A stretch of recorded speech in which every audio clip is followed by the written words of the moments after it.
بسم الله والصلاة والسلام على رسول الله وعلى حدوتة الزملكاوية. الأول نبدأ كلامنا بالصلاة والسلام على سيدنا محمد كما تعودنا معكم.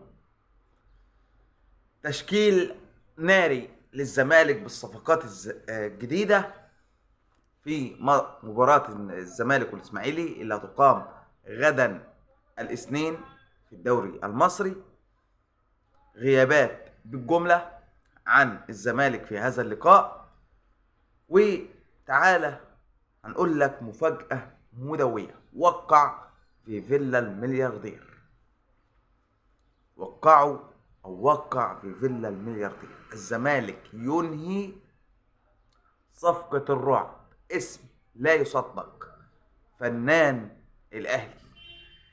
أول كده صلي بينا على النبي ثم اللايك ثم الاشتراك في القناة. تعال نخش في موضوعاتنا على طول. اتكلمنا امبارح عن تصريحات المستشار مرتضى ورد عمرو الأدهم على تصريحات المستشار مرتضى، عاملة صدى واسع جدا على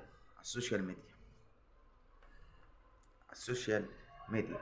لكن لازلت عن كلامي، لازم مجلس الزمالك يطلع يتكلم عن موضوع تصريحات المستشار مرتضى في موضوع كهرباء.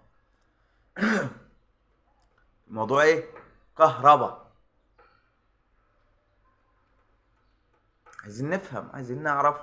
من حق جمهور الزمالك انه يعرف يا جماعه، من حقنا كجمهور نعرف مجلس الزمالك او نادي الزمالك وصل لايه لحد دلوقتي في موضوع كهرباء.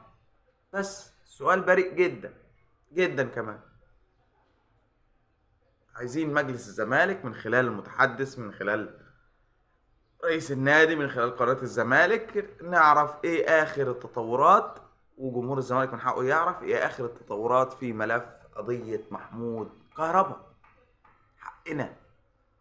حقنا يا كابتن حسين يا لبيب نعرف. حقنا يا كابتن حسين يا لبيب نعرف ايه الحكاية وايه الرواية وايه اللي حصل. تعالى نخش في تشكيل الزمالك والنادي امام النادي الاسماعيلي. الماتش اللي هيقام غدا بعد فترة الغياب الطويلة بسبب منتخب مصر. وتشكيل الزمالك بالصفقات الجديدة. الجديدة. خبر سعيد جدا هتسمعه هتشوفه، يخص نجم الزمالك احمد فتوح.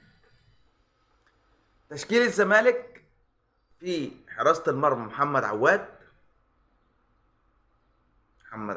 في حراسة المرمى. في الدفاع عندي محمود علاء، ياسر حمد الفلسطيني، حمزة المسلوسي، وناحية الشمال محمد عبد الشافي مفيش، احمد فتوح مفيش، مصابين هما الاثنين. هيلعب في كلام قوي جدا جدا جدا جدا. هيبدأ بظهير ايسر من الناشئين تم اختياره وبيتدرب مع الفرقة، يشغل الجبهة اليسرى. وده الكلام اللي كنا أكدنا عليه مرارا وتكرارا، ونشدنا مجلس الزمالك: يا ناس عايزين باك ليفت، يا ناس قدامكم محمد شكري، يا ناس قدامكم اي حد هاتوه في الباك ليفت. ما ينفعش. قلنا صفقة الباك ليفت مش رفاهية، صفقة مهمة جدا. حد السنة قاعدين حاطينها في مأزق بسبب الجبهة اليسرى دلوقتي. فجوميز قال لك هعالج الجبهة اليسرى. في نص الملعب طبعا محمد شحاتة نبيل عماد دونجا، ثنائي وسط الملعب. قدام عبد الله السعيد، يا حبيبي يا عبد الله، السعيد، ومصطفى شلبي. قدام سيف الدين الجزيري. دي تشكيلة الزمالك. تعالى تاني: محمد عواد في حراسة المرمى، مود علاء ياسر حمد الفلسطيني، حمزة المسلوسي، وياسر حمد. دام عبد الله السعيد، وزيزو، ومصطفى شلبي. دي تشكيلة الزمالك. تعالى نخش في موضوعاتنا على طول. تشكيل الزمالك بالصفقات الجديدة. بالصفقات الايه؟ الجديدة. خبر سعيد جدا هتسمعه هتشوفه، يخص نجم الزمالك احمد فتوح. ومصطفى شلبي قدام سيف الدين الجزيري. دي تشكيلة الزمالك. تعالى تاني: محمد عواد في حراسة المرمى، مود علاء ياسر حمد دفاع، حمزة المسلوسي الناشئ، او ممكن يلعب بقى، ممكن يلعب في دي مين؟ ممكن يلعب في دي عمر جابر في الجبهه اليسرى، او لاعب الناشئ اللي كان بيقول هيصعدوا الناشئين ويلعبوا في الجبهه اليسرى. المهم يبقى كده خمسه: محمد شحاته ونبيل دونجا في نص الملعب، عبد الله السعيد، زيزو، مصطفى شلبي، سيف الدين الجزيري. دي تشكيله الزمالك لمواجهه النادي الاسماعيلي غدا. هيبقى عندي بقى ناصر ماهر، عند احمد حمدي خلاص جاهز 100%، عندي محمد عاطف، عندي موتيبة، زياد كمال لسه مصاب مش هيلحق ماتش الاسماعيلي. لا، عندي وفرة في اللعب، عندي شيكابالا بره، عندي اوباما، عندي حلول كتير، عندي حلول كتير، سيد نيمار، سيف فاروق جعفر. لا، عندي حلول كتير جدا جدا جدا. ناس تقول لا يلعب بدونجا وسيف جعفر، بلاش محمد شحاته. في وفره في اللعيبه، بس في حته الجبهه اليسرى، حته راس الحربه، وحته الباك رايت، لا كنا عايزين. المهم اللي حصل حصل خلاص، اللي حصل حصل.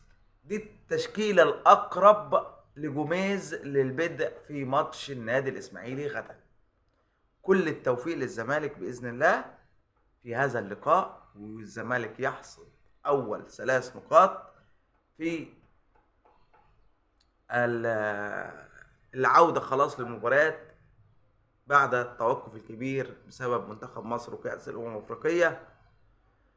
واللي خرجنا بصورة مش عايزين نتكلم تاني. المهم ربنا يوفق منتخب مصر في القادم.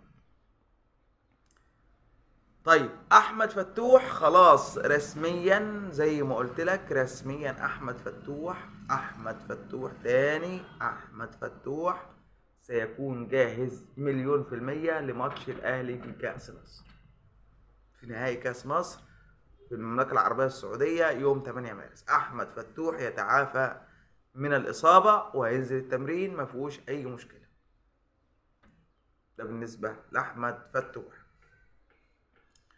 طيب عندنا ايه تاني؟ موضوع صفقة تقيلة جدا جدا جدا، وركز معايا في الموضوع ده عشان اللاعب ده هما مش لاعب، هما 2.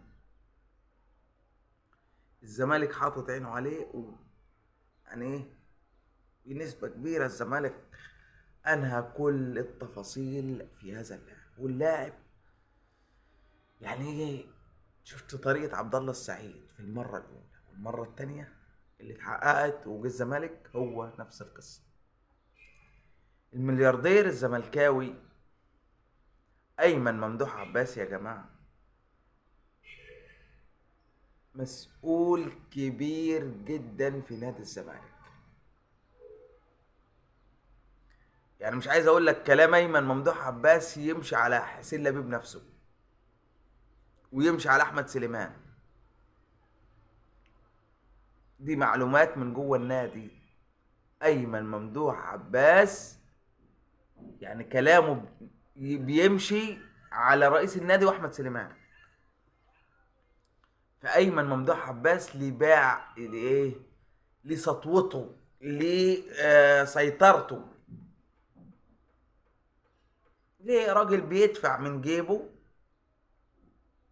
واحد هيقول لي انت عمال تلمع بقى في ايمن ممدوح عباس، انت عايز ايمن ممدوح عباس يجي رئيس الزمالك.